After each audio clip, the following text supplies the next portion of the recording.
ప్రకటన గ్రంథము 6వ అధ్యాయం 5-6 వచనములు. ప్రకటన 5-6 వచనములు చదవడము. 5-6 వచనములు. ఆయన మూడవ ముద్రను విప్పినప్పుడు రమ్ము అని మూడవ జీవి చెప్పుట వింటిని. ప్రతి ముద్రను విప్పుతున్నప్పుడు జీవి రమ్ము అని చెప్పడానికి మనం విన్నాం. మొదటి ముద్ర అప్పుడు మొదటి జీవి, రెండవ ముద్ర అప్పుడు రెండో జీవి, మూడవ ముద్ర అప్పుడు మూడవ జీవి రమ్మని చెప్పడం నేను వీటిని. నేను చూడగా ఒక నల్లని గుర్రము కనబడెను. దాని మీద ఒకడు త్రాసు చేత పట్టుకొని కూర్చుండి ఉండెను. Okay okay okay. ఆ 4 జీవుల మధ్య ఒక స్వరము పలికినట్టు నాకు వినపడింది. సరే, ఈరోజు మనము నేర్చుకునేది ఏమిటంటే మూడవ ముద్ర. ఇంతకుముందు మేము నేర్చుకున్నాం, మొదటి ముద్రను చూసుకున్నాం, రెండవ ముద్రను చూసుకున్నాం. ఈరోజు మూడవ ముద్ర విప్పినప్పుడు ఎవరు విప్పుతున్నారు? మూడవ ముద్రని ఎవరు విప్పుతున్నారమ్మా? యేసు క్రీస్తు వధింపబడిన గొర్రెపిల్ల, అర్హుడైన గొర్రెపిల్ల.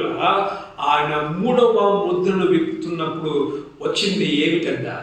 ఏ గుర్రం వచ్చిందిమా? జేసన్ అడుగుతా ఉన్నాడు, డాడీ రేపు ఏ గుర్రం వాక్యం చెప్తున్నాడు? వచ్చేది బ్లాక్ గుర్రం అని చెప్పన్నాడు. అవురా, బ్లాక్ గుర్రమే అన్నాడు. మరి ఆ గుర్రం ఏంటిది? రేపు చర్చలో వాక్యం విను అని చెప్పాను. సో మనము గుర్రము మొదట వచ్చింది తెలుపు గుర్రం, రెండోసారి వచ్చింది ఎరుపు గుర్రం, మూడవ ముద్ర విప్పినప్పుడు నలుపు గుర్రం. ఈ మొదటి గుర్రము దేన్ని చూపిస్తుందిమా? మొదటి గుర్రము సమాధానం, రెండవ గుర్రము రక్తపాతం, రక్తాన్ని చూపిస్తుంది. ఎరుపు గుర్రము దేనికి? మనం గమనిస్తే నలుపు గుర్రం, నలుపుని మనం ఏ సందర్భంలో మనం వాడతాం? Very good. మరణము, చచ్చిపోయినప్పుడు చాలా మంది నలుపు డ్రెస్ వేసుకుంటారు. బాధను వ్యక్తము చేయడానికి, బాధను తెలియచేయడానికి మనం చూస్తుంటాం నల్ల బ్యాట్లు వేసుకుంటారు, బాధను వ్యక్తం చేయడానికి. ఈ నలుపు గుర్రము దేనికి గుర్తు అని అంటే బాధకి గుర్తు, అదే విధముగా మరణానికి గుర్తు. మనం అందుకు విన్నాం కదా, మరణించినప్పుడు బ్లాక్ డ్రెస్ వేసుకుంటాం, మరణానికి గుర్తు నలుపు గుర్రం. చదవండి విలాప వాక్యములు 5వ అధ్యాయము 10వ వచనం. విలాప వాక్యములు 5:10. Lamentations 5:10. మహాక్షామము వలన, కరువు వలన మా చర్మము పొయ్యి వలె నలుపెక్కును. మా చర్మం ఎట్లయిందంట? పొయ్యి వలె నలుపు ఎక్కెను. కదా, పొయ్యి వలె నలుపు. నలుపు కరువుకు కూడా గుర్తుగా మనం చూడాలి. క్షామము అని మనం చూస్తున్నాం కదా, క్షామము. సో నలుపు బాధకు, కరువుకు లేక చావుకు కూడా మనం గుర్తుగా మనం చూడొచ్చు. తెలుపు గుర్రం వచ్చినప్పుడు ఏమి పట్టుకొని వచ్చాడు? విల్లు, బాణము లేకుండా విల్లుని పట్టుకొచ్చాడు తెలుపు గుర్రంలో. అంటే మీకు సమాధానం అని చెప్పి అన్నాడు. ఎరుపు గుర్రం మీద వచ్చినప్పుడు ఏం పట్టుకొని వచ్చాడు? పెద్ద ఖడ్గమును తీసుకొని వచ్చాడు, ఆయుధాన్ని మార్చాడు. సమాధానం పోయింది, ఇప్పుడు ఏమొచ్చింది? చంపుకోవడం. ఆయుధాన్ని మార్చాడు చేతిలో. ఈ నలుపు గుర్రంలోనికి వచ్చినప్పుడు ఏం పట్టుకొని వచ్చాడు? చదివాడు, ఏం పట్టుకొని వచ్చాడు? త్రాసుని పట్టుకొని వచ్చాడు. త్రాసు ఇంతమందికి మనం చదివాము విలాప వాక్యములు 5:10 క్షామం ఉంది కదా, మహాక్షామము, కరువు. త్రాసు దేనికి గుర్తు అనంటే కరువుకి గుర్తు పట్టుకొని వస్తూ ఉంటున్నాడు. కరువు అంటే ఈ 7 ఏళ్ల శ్రమల కాలంలో ఏమి జరుగుతుంది అని అంటే, మనకు ఆహారము ఇప్పుడు దొరికినట్లు మనకు ఆహారము దొరకదు. మనకే ప్రతిదీ ఎందుకు క్షామం వస్తుంది, ఎందుకు కరువు వస్తుంది అని అంటే, మనము చూసుకున్న ఈ 2వ గుర్రం వచ్చినప్పుడు ఏమవుతుంది, ఒకరినొకరు ఏం చేసుకుంటారంట, పొడుచుకుంటారంట. రాజ్యముల మీదకి రాజ్యము, జనుల మీదకి జనము, దేశముల మీదకి దేశము యుద్ధములు జరిగినప్పుడు ఏమొస్తుందండి, కరువు వస్తుందా కదా. ఇప్పుడు ఇజ్రాయెల్కి ఇంకా పాలెస్తీన్, గాజాకి యుద్ధం అవుతా ఉంది. ఈ గాజాకి యుద్ధం అవుతున్నప్పుడు మనం న్యూస్లో చూస్తే, గాజాలో వాళ్ళకి భోజనం కూడా లేదు, చిన్న బిడ్డలకు భోజనాలు కూడా లేవు, నీళ్లు సరిపోను నీళ్లు లేవు, భోజనము లేదు, అంత సన్నబారిపోతూ. కారణం ఏంటిదమ్మా, ఈ యొక్క యుద్ధము లేకపోతే ఈ కరువులు లేవు. ఈ యుద్ధాన్ని బట్టి కరువు, భూమి పాడైపోతుంది, పంటలు పండవు, ఉన్నది పంట పోతుంది. అయితే ఈ కరువు, ఆయన చేతిలో త్రాసు ఉంది అని అంటే కరువు వస్తుంది. ఈ కరువులో ప్రజలకు భోజనం పెట్టే డ్యూటీ ఎవరిది? ఇప్పుడు ఈ చేతిలో ఉంది, గవర్నమెంట్. గవర్నమెంట్ ఏం చేస్తుందంటే ప్రతిదీ రేషన్ రూపకంగా అమ్ముతుంది. మనకి ఎక్కడ సామాన్ దొరుకుతుందమ్మా, నీకు బజార్లో నీకు కొనుక్కునే శక్తి నీకు ఉండదు. ఇక నీకు కొనాలి అని అంటే ఈ నల్ల గుర్రం మీద వచ్చిన గవర్నమెంట్ ప్రతిదీ ఏం చేస్తుంది, రేషన్ రూపకముగా అమ్ముతుంది. రేషన్ అంటే ఏంటిది? రేషన్ అంటే ఎంత ఇస్తారు? రేషన్ ఎంత ఇస్తారమ్మా? ఎన్ని కిలోలు బియ్యం ఇస్తారు మనకు? 20 కిలోలు. ఎంతమంది ఉంటారు ఇంట్లో? 4కి 20 సరిపోద్దమ్మా? ఈ 20 అంటే ఏంటిది? అది కొలత. ఈయన చేతిలో త్రాసు ఉంది అని అంటే కొలత ప్రకారముగా ఆ 7 ఏళ్ల పరిపాలనలో కరువు వచ్చిన దాన్ని బట్టి కొలత ప్రకారముగా భోజనము, ఏంటిమా, ఆహారము సరఫరా జరగబోతూ ఉంది. యేసు ప్రభు ముందుగానే చెప్పాడు. మత్తయి రాసిన సువార్త 24:8 చదవండి. మత్తయి 24:8. అక్కడక్కడ కరువు మనం చూసుకుంటున్నాం. ఈ 24వ మత్తయి యేసు ప్రభు పరలోకాన్ని చనిపోక ముందు ఒలీవ కొండ మీద ఆయన రాకడ సమయంలో ఏమేమి జరుగుతుందో 24వ అధ్యాయంలో చెప్పాడు. అక్కడక్కడ ఏమొస్తాయంట, కరువులు. ఇప్పుడు కరువులు వస్తాయా లేదా? అయ్యో, టమాటా రేట్ ఎంతుందన్నా?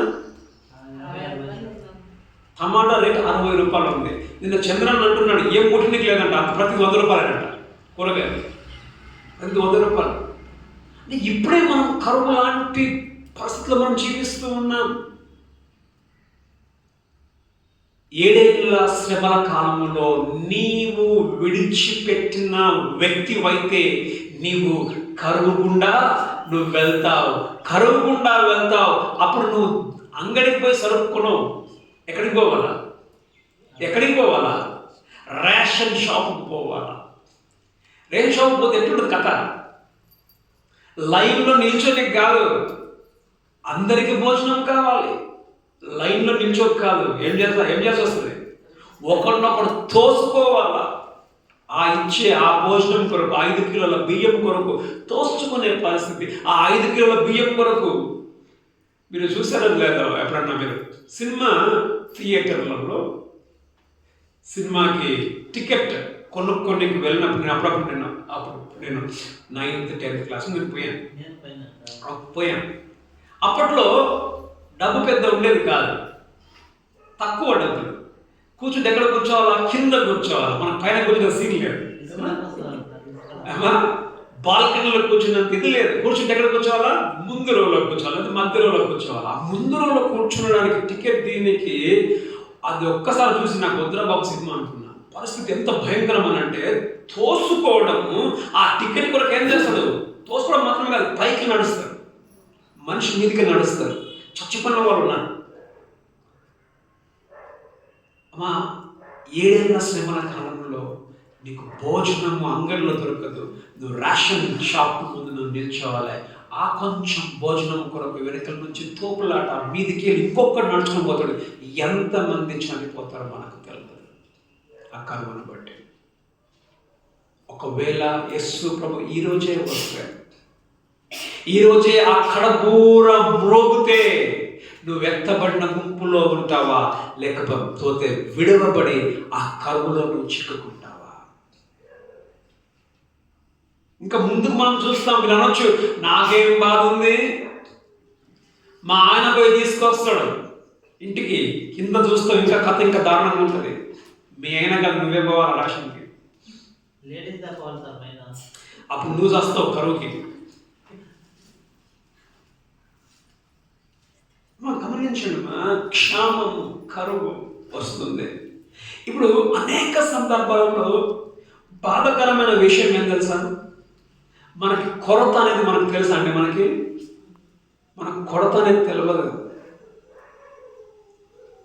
ఎంత బాధ అనిపిస్తుంది అంటే, కొన్ని సందర్భాలలో నీళ్ళని మనం అట్లనే వదిలిపెడతాం. ఒక్కొక్కడు నీళ్ళు లేక ఏడుస్తూ ఉంటాడు. ఒక్కొక్కడు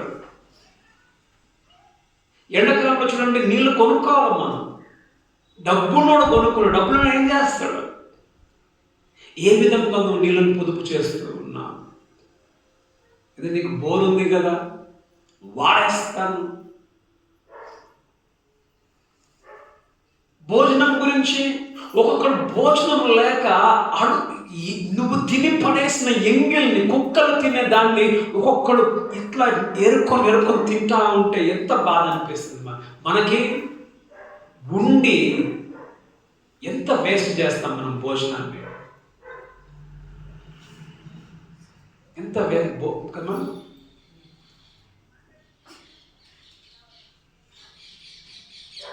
లేక బాధపడే వాళ్ళు ఉన్నారు. ఉండి ఇంతకు మనం విన్నాం గర్వం.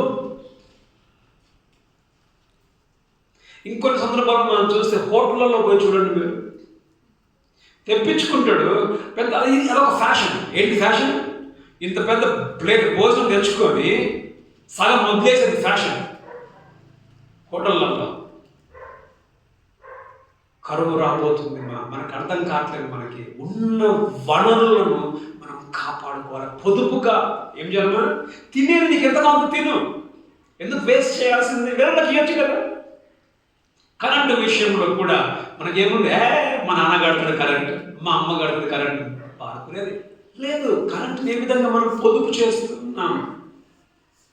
కరువు కాలం రాబోతుంది. ఆ కరువు కాలం నుండి కరెంటు కూడా దొరకదు. నీకు వేసుకుందామంటే స్విచ్ ఉంటుంది, నీకు తిందామంటే భోజనం ఉండదు. ఉన్నప్పుడు మనం ఏ విధంగా మనం వాటిని కాపాడుకుంటున్నాం? దేవుడు ఆదాము అవ్వను చేసినప్పుడు ఏం చేశాడు? మరి వారికి ఏం చేశాడు? వారికి ఏం చేశాడు? ఇదంతటిని మీరు పాలించండి కదా, చెప్పండి లేదా? మీరు దీన్ని పాలించండి అంటే మీరు దీన్ని కాపాడండి.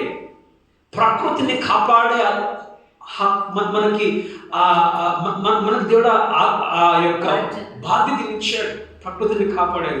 గవర్నమెంట్ చెప్తా ఉంటారు, ఏం చెప్తా ఉంటారు? ప్లాస్టిక్ వాడొద్దు అంటారు, వాళ్ళకి ప్లాస్టిక్ ఇస్తా ఉంటారు. ఇప్పుడు అంటార్క్టికా ఐస్ కరిగిపోతా ఉంది. అంటార్క్టికాలో ఐస్ కరిగిపోతా ఉంది. ఇంకా ప్రమాదాలు, ఇప్పుడు భూకంపాలు ఎందుకు వస్తూ ఉన్నాయి? ప్రకృతి ఎందుకు? ఇప్పుడు చెట్లని కోస్తూ ఉన్నాం. కరువుకి మనమే కారణం. మనం చూస్తున్నాం ఏమంటే, క్షామము, కరువు రాబోతుంది అనే చేతిలో ఏముంది? త్రాసు ఉంది. కాబట్టి ఇప్పుడు నీకు ఉండొచ్చు, సమృద్ధిగా ఉండొచ్చు, కానీ ఆ సమృద్ధిగా ఉంది ఏ విధంగా నువ్వు చేస్తున్నావు? పొదుపుతో ఉంటున్నావా? ఉందని చెప్పేసి మనము ఇష్టాగోష్ఠిగా మనము వాడుతూ ఉన్నాం. విలువ ఎప్పుడు తెలుస్తుంది తెలుసా? ఎప్పుడు తెలుస్తుంది విలువ? లేనప్పుడే విలువ తెలుస్తుంది, ఉన్నప్పుడు తెలవదే. కాబట్టి ఉన్నప్పుడు మనం వాటిని జాగ్రత్తగా మనం వనరులను మనము కాపాడుకుందాం. మొదట ఏంటిదమ్మా? ఆయన చేతిలో త్రాసు, అది కరువుకి గుర్తు. కాబట్టి మనము నేర్చుకునేది ఏంటంటే, ఉన్నదాన్ని మనము పొదుపుగా, తృప్తిగా కాపాడుకొని వారముగా మనం ఉన్నాం. మొదటిదిగా. రెండవది చదవండి, 6వ వచనం. మరియు దేనారమునకు ఒక సేరు గోధుమలు. ఈ రేషన్ లో ఏం అమ్ముతారు? మొదట గోధుమలు అమ్ముతారు. దేనారమునకు 3 సేరులు యావలని. చాలు. ఏమమ్ముతారంటమా రేషన్ లో? గోధుమలు అమ్ముతారంట. తర్వాత రెండోది యావల్. యావల్ అంటే ఏంటిది? ఇంగ్లీష్ లో బార్లీ అని ఉంది. యావల్ అంటే ఏంటి? బార్లీ గింజలు తెలుసా? అందరికి తెలుగు రాదు, అందరికి ఇంగ్లీష్ వస్తుంది. సరే, బార్లీ గింజ. యావల్ అంటే చెప్పు బార్లీ గింజ. బార్లీ బియ్యం. గమనించండి మా, బార్లీ బియ్యం ఎంతమంది ఎప్పుడు వాడతారు? గోధుమలు ఏది ఎక్కువ వాడతాం? గోధుమలు ఎక్కువ వాడతామా? బార్లీ బియ్యం ఎక్కువగా వాడతాం. గోధుమలు ఎక్కువగా వాడతాం. బార్లీ బియ్యం ఎక్కువగా మనం వాడడం కారణం ఏంటంటే బార్లీ బియ్యం ఎవరికి తెలియదు. ఇక్కడ ఎవరు తెలియదు బార్లీ చాలా మంది తెలియదు. ఎప్పుడు వాడతారంటే ఇవి బాగలేనప్పుడు వాడతారు బార్లీ బియ్యం. గమనించండి. ఇప్పుడు ఎట్లా ఏది ఎక్కువ దొరుకుతుందంటమా? రేషన్ బియ్యంలో ఏది ఎక్కువ దొరుకుతుందంట? నీకు గోధుమలు ఎక్కువ దొరికాయి, నీకు బార్లీ బియ్యం నీకు ఎక్కువ దొరుకుతుంది. గోధుమ దొరికేది 1 సేరు, బార్లీ బియ్యం దొరికేది 3 సేరు. బార్లీ బియ్యముకి అంత విటమిన్స్ అనేటివి ఉండవు, ఓకేనా? ప్రోటీన్స్ అనేటివి అంతా గంజి మాత్రం. తర్వాత చాలా ఎక్కువగా బార్లీవి వాటిని మనము పశువులకు వేస్తారని నేను విన్నాను. పశువులకు వేస్తారు. పశువులు వాడేది మనకంతగా ఉపయోగము కానిది ఆ కరువు కాలంలో మనకి ఎక్కువగా అది దొరుకుతుంది. తక్కువగా దొరికేది ఏంటండి? గోధుమలు. అంటే ఇంకొకటి ఎట్లా దొరుకుతుందంట? ఒక దేనారం నాకు ఎంత? 1 దేనారం నాకు 1 సేరు మాత్రమే. మా చూడండి, 1 దేనారం కింద ఫుడ్ నోట్ చదవండి. ఎంత ఉందో 1 దేనారం? ₹1.50. గమనించండి, నీకు 1 పూటకి నీకు ఇచ్చేది ₹1.50కి నీకు ఎంత? ఏంటిదిమా? ఏమిస్తారు? 1 సేరు గోధుమలు. సేరు అంటే మెజర్ 1.5 kg. ఓకే అని అంటున్నాను. నాకు తెలియదు ఏంటది అమ్మా? లీటర్. సరే, ఈ 1 సేరు 1 రోజు భోజనం ఒక మనిషికి.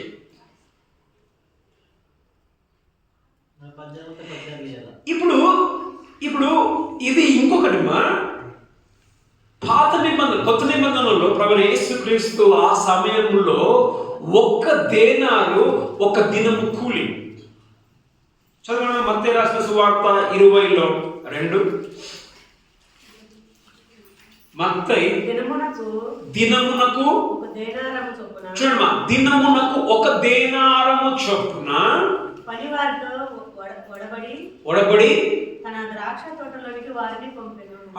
1 దినం కూలి ఎంతండి? 1 దినము కూలి 1 దేనారు. అంటే మనం చూస్తే ఈ కరువు కాలంలో డబ్బుల యొక్క విలువ కూడా పడిపోతుంది. ఇప్పుడు అమెరికా దేశం యొక్క విలువ మన దేశంలో ఎంత? $90. $1 వచ్చేసి అనుకుందాం $90 మన దేశంలో. ఇదే నువ్వు ₹1 పట్టుకొని పోయి అమెరికాలో ఏమైతుంది? నాకు విలువ ఉండదు. డబ్బు విలువ పడిపోతుంది 7 ఏళ్ల శ్రమల కాలంలో. అంటే 1 దినమునకి ఎంత? 1 దీనారం. అంటే ఆ రోజులలో నీవు విడవబడితే నీవు కూలీకి పోయి నువ్వు సంపాదించిన ₹400 కావచ్చు. నీకెంత భోజనం దొరుకుతుంది? నీ కూలి 400 అనుకున్నా, ఎంత అంతేనా? 400 కూలి 400 కూలికి నీకు రేషన్ దుకాణంలో నీకు దొరికేది ఒక సేరు గోధుమలు మాత్రమే.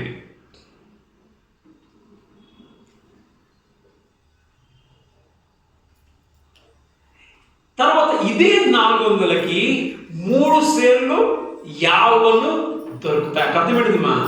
నీకు చేసిన నీ కష్టము నీకు పనికిరాదు. 400తోటి నీవు నువ్వు కొనుక్కున్నా కానీ నీకు దొరికేది ఒకే సేరు గోధుమ అంటే అసంతృప్తి నీకు ఆ రోజులలో ఉంటుంది. ఎంత తృప్తి ఉండదు, తృప్తి ఉండదు, అసంతృప్తి. కారణం ఏంటది? ఇంకొకటి, ఒక సేరు గోధుమలు మాత్రమే నువ్వు తింటున్నావు. తీసుకుంటే ఎంతమంది దొరికి సరిపోద్దండి దినానికి? ఎంతమంది సరిపోతుంది? ఒక సేరు ఒక మనిషికి మాత్రమే సరిపోద్ది భోజనం. నీవు సంపాదించిన ఆ కూలితోటి నీవు పోయి రేషన్ అంగడిలో పోయి కొనుక్కొని వస్తే నీకు మాత్రమే ఆ ఒక సేరు గోధుమలు సరిపోతాయి. తృప్తి ఉండదు. ఇప్పుడు మనకేంటిది? కడుపు నిండినా కానీ ఇంకా ఉంది, అక్కడ నిండినా ఉంటుంది. సమృద్ధికి మించి అమ్మా, కాలం రాబోతా ఉంది. నీకు కావాలన్నా నీకు దొరకదు. నువ్వు పొద్దంతా కష్టపడినా నీ కష్టంకి వచ్చేది నీకు ఒక సేరు ఏంటమ్మా? గోధుమ మాత్రమే. ఇప్పుడు ఎక్కువగా చనిపోయేది ఎవరు తెలుసా అంటే? అమ్మా, ఎక్కువగా చనిపోయేది ఎవరు తెలుసా అమ్మా? Okay, good. విధవాళ్ళు. ఇప్పుడు మా గమనించండి, నాకు బలం ఉంది, నేను పోతాను పనికి. నేను సంపాదించిన ఆ జీతంతో నాకు మాత్రం వస్తుంది. నా బిడ్డకి పెట్టినకి అవుతా నేను, నా భార్యకి పెట్టినకి అవుతా నేను. అందరూ పోవాలంటే వాళ్ళ బిడ్డలు, ఇప్పుడు వాళ్ళ ముసలోళ్ళు, వాళ్ళ శక్తి ఉండదు. ఎక్కువగా చనిపోయేది చిన్న బిడ్డలుగా ఉండొచ్చు, ఆడవాళ్ళగా. ఇంకొకటి, మనం అనుకుంటాం, నాకు భలే అందం ఉంది, నా ముఖం ఎర్రగా ఉంది, నా చెప్పులు ఇట్లా ఉన్నాయి. ఆ రోజు నీకు భోజనం ఉండవే. నీ చెంపలు లోపలికి, నీ కళ్ళు లోపలికి, నీ ఏముందిరా కండ కాదు, ఎముకలు మాత్రమే కనిపిస్తాయి ఆ రోజు. ఎముకలకి మాంసం అతికిచ్చినట్లు మాత్రమే ఉంటుంది. అంత భయంకరమైన రోజులు. అందము చెడిపోతుంది. ఏమా, దొంగతనాలు ఎక్కువగా మనం చూస్తాం ఆ రోజులలో. ప్రతి ఒక్కరికి భోజనం కావాలి, దొంగతనాలు, పొడుచుకోవాలి, తర్వాత అడుక్కోవడాలు. కారణం ఏంటమా? నీకు దొరికేది ఒకే సేరు గోధుమలు. అసంతృప్తి ఎక్కువగా. ఇంకొక మనం బైబిల్లో చూస్తేమా, చదవండిమా, 2వ రాజులు 6:24 నుంచి 29. 2వ రాజులు 6:24 నుండి 29. తరువాత సిరియా రాజైన తన సైన్యములంతటిని సమకూర్చుకొని వచ్చి షోమ్రోనుకు ముట్టడి వేసి. షోమ్రోను ఇది ఇశ్రాయేలు దేశమునకు ప్రధాన పట్టణం, క్యాపిటల్. అప్పుడు షోమ్రోనులో గొప్ప క్షామము కలిగి ఉండగా, కరువు కలిగి ఉండగా, గాడిద తల 80 రూపాయలకు, 80 అరపావు పావురపు రెట్ట 5 రూపాయలకు. చూడండి, పావురము రెట్టకి ఎంతంట? 5 రూపాయలంట. అంటే కరువు అంతగా ఉండే. వారంతా కఠినముగా ముట్టడి వేసింది. ఓకే. అంతటి ఇశ్రాయేలు రాజు పట్టణపు ప్రాకారం మీద సంచారము చేయగా, ఇశ్రాయేలు రాజు పట్టణ ప్రాకారం మీద వెళ్చి ఉండగా ఒక స్త్రీ రాజును చూసి, ఓకే, రాజైన నా ఎలిగవాడ, సహాయము చేయమని కేకలు వేయటం విని, సహాయం చేయమని కేకలు వేయటం విని, యెహోవా నీకు సహాయము చేయని నీవెక్కడ నుండి నీకు సహాయము చేయదును. ఓకే.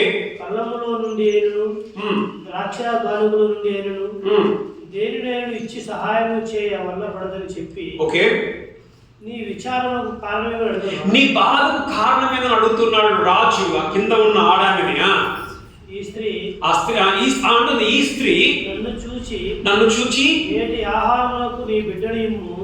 ఎందుకమ్మా నేటి ఆహారమునకు నీ బిడ్డనిమ్ము. ఎందుకంటే కరువు ఉంది అక్కడ, కడుపు మండుతా ఉంది. వీళ్ళేమనుకుంటారు, మనం బతకాలంటే ఒకరోజు నీ బిడ్డను తిందాం, ఇంకో రోజు నా బిడ్డను తిందాం పోసుకొని.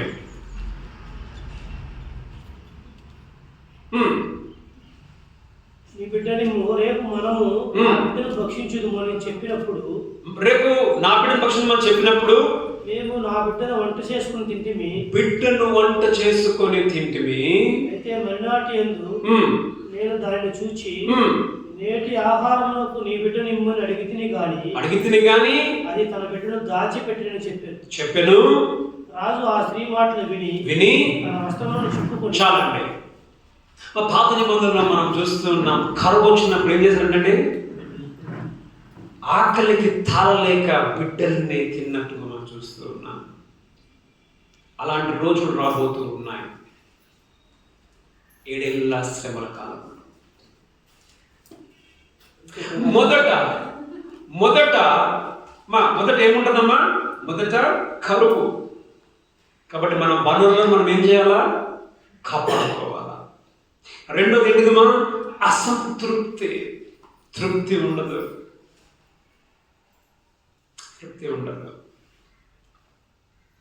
కాబట్టి మనము చేయవలసింది ఏంటంటే మనము దేవుని బిడ్డలముగా మనం ఉన్న వాటితో మనం తృప్తిగా మనము ఉండాలి. చదవండి హెబ్రీ 13:5. హెబ్రీ 13:5.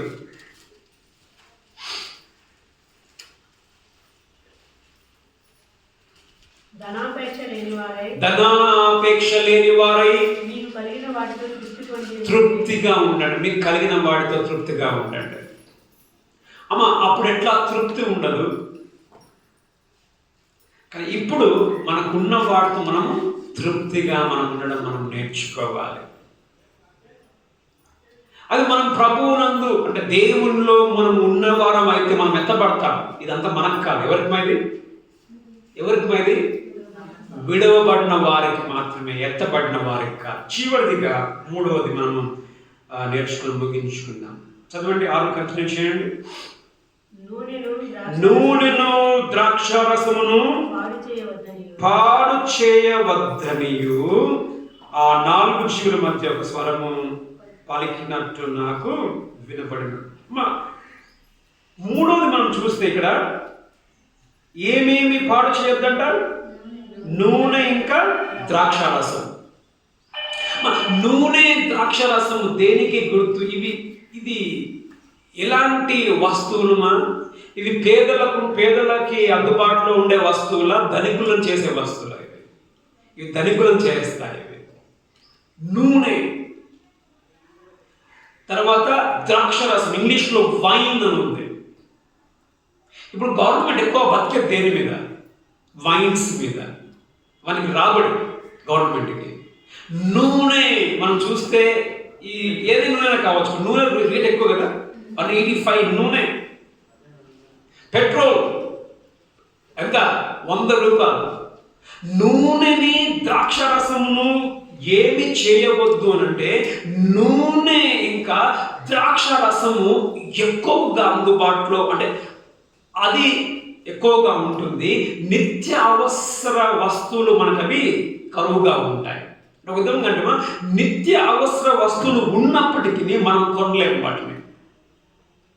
ధనికులు మాత్రమే కొనగలుగుతారు. పేదవాళ్ళకి అవి అందుబాటులో ఉన్నాయి. అంటే అర్థమేంటిది? ధనికులుగా అవుతా ఉంటారు, పేదవాళ్ళు ఇంకా పేదవారిగా అవుతా ఉంటారు.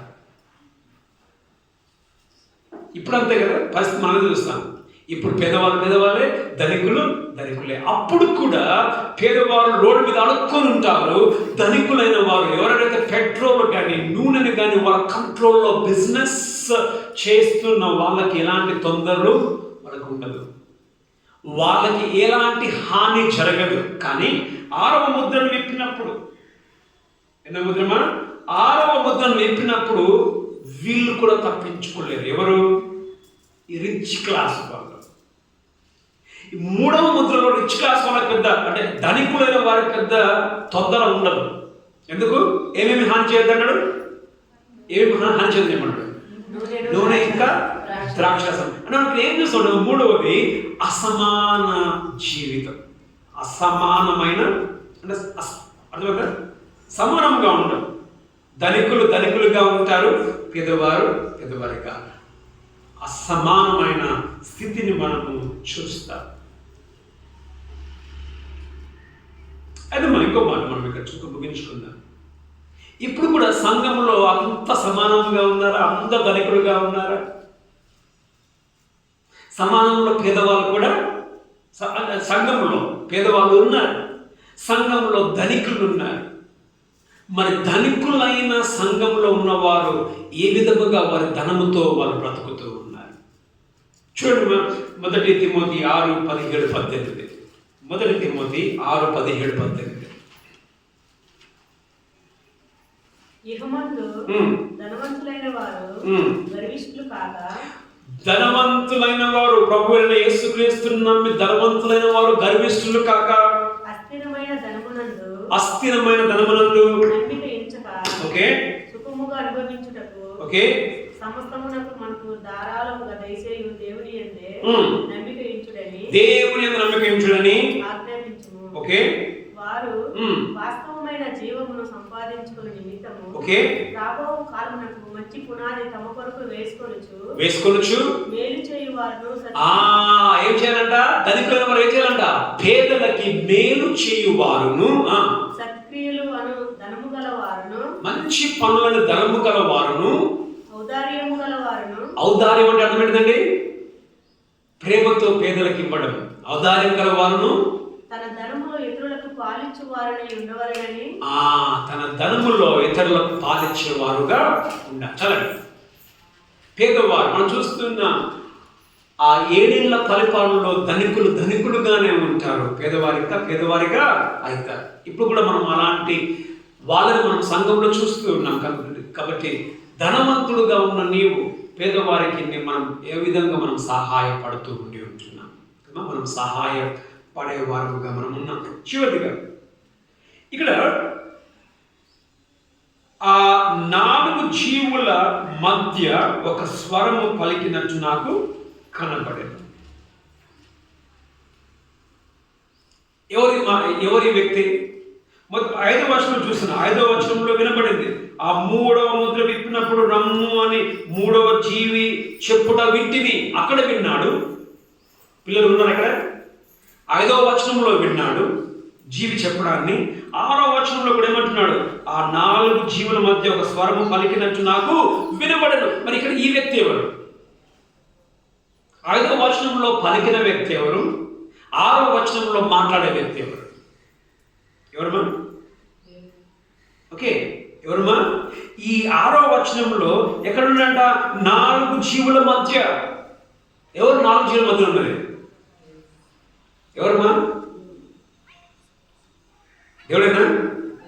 4 జీవుల మధ్యలో దేవుడు ఉన్నట్టుగా మనం చూస్తాం. చదవమ్మా 4వ అధ్యాయము 8వ వచనం.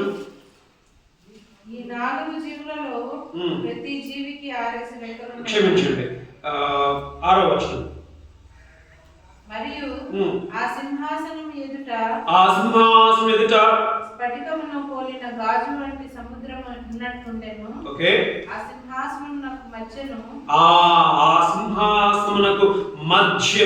సింహాసనం చుట్టూను ముందు వెనుక కన్నులతో నిండిన 4 జీవులు. ఎక్కడమా? సింహాసనము మధ్య. కాబట్టి ఎవరంటే ఈయన దేవునిగా ఉన్నాడు. దేవుడు అంటున్నాడు, ఏమంటున్నాడు? దేన్ని హాని చేయొద్దంట? దేన్ని హాని చేయొద్దు? నూనె ద్రాక్షరసమును మాత్రం హాని చేయొద్దు. ఎందుకు దేవుడు మాట్లాడుతున్నాడు అంటే, దేవుడు ఈ యొక్క 7 ఏళ్ల శ్రమల కాలంలో ఆయన ఉగ్రత దినముగా ఉండి ఉంటున్నాడు. ఆయన యొక్క తీర్పు కాలముగా ఉండి ఉంటున్నది. కాబట్టి దేవుడు ఈ యొక్క తీర్పునకు ఆయన సంబంధము కలిగిన వాడే ఉంటూ ఉన్నాడు. కాబట్టి మనం 3 విషయాలు చూస్తాం. మొదటి ఏంటి? ఏడేళ్ళ శ్రమల కాలంలో కరువు రాబోతూ ఉంది. ఎంతమందికి కరువు కావాలమ్మా? నీ కరువు గుండా నువ్వు వెళ్ళాలని అంటే నువ్వు సిద్ధంగా ఉండకపోతే సరిపోయింది. యేసు ప్రభు ఇప్పుడు వస్తే మనం రెప్పబాట్లో నువ్వు మారుతావా? నువ్వు ఎత్తబడతావా? నువ్వు రెడీగా లేకపోతే ఇప్పుడు మనం అంటున్నాం ఎంతమందికి వద్దు కరువు అంటే అందరికి వద్దు కరువు, కానీ నువ్వు ఎత్తబడకపోతే, యేసు ప్రభు వచ్చి నువ్వు ఎత్తబడకపోతే నువ్వు కరువు కాలంలో నువ్వు వెళ్ళాలి. నీవు నిల్చోవాలి రేషన్ అంగడిలో, నీ భర్త నిల్చోవాలి రేషన్ అంగడిలో, నీ కొడుకు నిల్చోవాలి రేషన్ అంగడిలో. కరువు గుండా మనం వెళ్ళాలి. భయంకరమైన రోజులు రాబోతూ ఉన్నాయి. తర్వాత ఏంటమ్మా? నీకు తృప్తి ఉండదు. నీకు బజార్ల మీద అడుక్కుంటా ఉన్నావు. ఇప్పుడు అనుకోవచ్చు నీకు కోట్ల భూములు ఉండొచ్చు, నీకు కోట్ల ఆస్తులు ఉండొచ్చు. రేపొద్దున బజార్ మీద అడుక్కోవాలి. చివరిదిగా ఎవరు బ్రతకగలుగుతారమ్మా? తప్పించుకునే వాళ్ళు ఎవరు ఉన్నారంటే డబ్బున్న వాళ్ళు మాత్రమే, ధనికులైన వారు మాత్రమే తప్పించుకునే వారిగా ఉంటున్నారు. అంటే ధనికులైన మనం సంఘంలో పేదలైన వారికి మనం సహాయం మనం చేస్తూ ఉన్నాం. 3 విషయాలు మనం నేర్చుకోవాలి. మొదటి ఏంటమ్మా? మనం వనరులను కాపాడాలి, ప్రకృతిని మనం కాపాడాలి. కరెంటుని ఇష్టం వచ్చినట్లు వదిలేసేది కాదు, నీళ్ళని ఇష్టం వచ్చినట్టు పడేసేది కాదు, నీ భోజనం ఇష్టం వచ్చినట్టు కదా వదిలేసేది కాదు. భద్రంగా వాటిని మనం ఏం చేయాలమ్మా? పొదుపు చేయాలి మొదట. రెండోది ఏం నేర్చుకున్నామా? తృప్తి ఉండదు కదమ్మా. తృప్తి ఉండదు. తృప్తి లేని రోజులు రాబోతూ ఉన్నాయి. సేవింగ్స్తో మనకు ఉండాలి. సేవింగ్స్ అంటే ఏంటిదే? మన డబ్బుని మనం కాపాడుకోవాలి, సేవింగ్స్ చేసుకోవాలి. చివరిదిగా ఏంటిదిమా? ధనికులైన వారు, పేదలైన వారికి, క్రైస్తవులకు సహాయం చేసేవారుగా ఉండాలి. మనం నేర్చుకోవాలి. ప్రార్థిస్తున్నాం, కనపడుతున్నాం. డబ్బులు ఉండేవాళ్ళు ఆ టైంలో శ్రమ అనుభవించాలి. అయితే అది డబ్బులు ఉండే వారికి శ్రమ ఆ టైంలో ఉండదు. కానీ 6వ ముద్ర విప్పినప్పుడు మాత్రము శ్రమ వారికి కలుగుతుంది. చదవండి 6వ ముద్ర గురించి. ప్రకటన 6. ఆయన 6వ ముద్రను విప్పినప్పుడు ఓకే 6వ ముద్ర విప్పినప్పుడు నేను చూడగా పెద్ద భూకంపం. క్షమించండి, 17 వర్షం 6లో 17. ప్రతి దాసుడును, ప్రతి భూరాజులను, భూరాజులను, గనులను, సహస్రాధిపతులను, ధనికులను, బలిష్ఠులను, ప్రతి దాసుడు అందరూ ఉన్నారు ఇక్కడ. రాజు నుంచి దాసుడు వరకు దాసులను, ప్రతి స్వతంత్రుడును కొండ గుహల్లోను బండ సందులలోను దాగుకొని సింహాసనాసీనుడైన వాని యొక్కయు గొర్రెపిల్ల యొక్కయు ఉగ్రత మహాదినం వచ్చెను. దాని తాళజాలం వాడెవడని మీరు మా మీద పడి ఆయన సన్నిధికి గొర్రెపిల్ల ఉగ్రతను మమ్మను మరుగు చేయుడి అని పర్వతములతోనూ బండలతోనూ చెప్పుచున్నారు. అంటే 6వ ముద్ర వచ్చినప్పుడు రాజులు మొదలుకొని ఎవరుమా? దాసుడు వరకు తప్పించుకోలేదు. ప్రార్థన చేసుకుందామా? కనిపిస్తుంది. దళితాన్ని మీ కొందరు చెల్లిస్తున్నాను. ఈ వాక్యాన్ని మేము విన్నాము. 7 ఏళ్ల శ్రమల కాలంలో నలుపు గొర్రెను మీద త్రాసుని పట్టుకొని వచ్చే మనిషి వస్తూ ఉండి రాబోతూ ఉండి ఉంటున్నాడు. కరువు రాబోతూ ఉండి ఉంటున్నది. భయంకరమైన కరువు. మరి ఒకవేళ మేము విడవబడిన గుంపులో ఉన్నట్లయితే ఆ కరువు గుండా మేము కూడా రేషన్ అంగడ్ల ముందు నిల్చోవలసిన పరిస్థితి, ఆ కొంచెం భోజనం కొరకు నిల్చోవలసిన పరిస్థితి. ప్రభా ఈ రోజుల్లో ప్రభా అనేక సందర్భాలలో మాకు ఎంతో ఉంది, కానీ ప్రభా మేము ఉన్న వాటిని మేము వృధా చేస్తూ ఉంటున్నాం. ప్రభా మరి కరువు వచ్చినప్పుడే దాని విలువ మాకు అర్థమవుతుంది. కాబట్టి ప్రభా మరి మా ఇంట్లో కరువు రాకున్నట్టు మాకున్న దాన్ని మేము పొదుపు చేసుకునే వారముగా ఉంటకు సహాయం చేయమని ప్రార్థిస్తున్నాం. అసంతృప్తి, మేము సమృద్ధిగా తింటూ ఉన్నాం, కానీ ప్రభా విడవబడిన వారం అయితే అసంతృప్తి. 1 రూపాయి ప్రభా మరి 1 రోజు కూలితో 1 రోజుకు సరిపడే గోధుమలు మాత్రమే దొరుకుతాయి. ఒక్కరు మాత్రమే తినగలము. కుటుంబంలో వారు ఎవరు తినలేని ప్రభా దారుణమైన పరిస్థితులు రాబోతూ ఉంటున్నాయి. ప్రభా ఈ సంతృప్తిగా మేము ఉన్నప్పుడే ప్రభా మేము మరి పొదుపు చేసుకునే వారముగా ఉంటకు సహాయం చేయమని ప్రార్థిస్తూ ఉంటున్నాం. అసంతృప్తి కాలంలోనికి ప్రభా మరి వెళ్ళక మునిపే ప్రభా మా వనరులను మేము కాపాడుకునే వారముగా, మాకు ఇచ్చిన వాటిని మేము కాపాడుకునే వారము ఉంటకు సహాయం చేయండి. ప్రభా మరి అసమానత్వం ఉంటుంది. ధనికులుగానే ఉంటారు, ఇంకా పేదవారు ఇంకా పేదవారుగానే ఉండిపోతారు. నూనెను ద్రాక్షరసమును హాని చేయకమని ప్రభు మరి ఆ రోజులలో కూడా ప్రభు మరి ధనికులు అంత ధనికులుగా ఉండి ఉంటూ మరి పేదవారుగా ఉండే సమయం రాబోతూ ఉంటుంది. ప్రభు ధనికులుగా ఉన్న మేము సంఘంలో ఎవరైనా పేదవారిగా ఉన్నట్లయితే మా ధనము నుండి పేదలకు మేము సహాయం చేసే వారంగా ఉండకు సహాయం చేసి నడిపించమని ప్రార్థిస్తూ ఉంటున్నాం. తండ్రి నీ బిడ్డలమైన మేము నీ రాకడకు మేము సిద్ధంగా ఉండేటట్టు ప్రభా మేము కడబూర ఊదినప్పుడు ఎత్తబడే గుంపులో ఉండకు సహాయం చేసి సిద్ధపడే వారముగా ఉన్నట్లుగా సహాయం చేసి నడిపించమని ప్రార్థించి ప్రభువు రక్షణ యేసుక్రీస్తు నామములో ప్రార్థించి అడిగి వేడుకొని ఉన్నాం మా ప్రియ పరలోక తండ్రి. ఆమేన్. తండ్రి యొక్క కుమారుని యొక్క పరిశుద్ధ దేవుని కన్యా సహవాసం కృష్ణ అందరికీ ఇప్పుడు ఎల్లప్పుడు సదాకాలము తోడై నడిపించును గాక.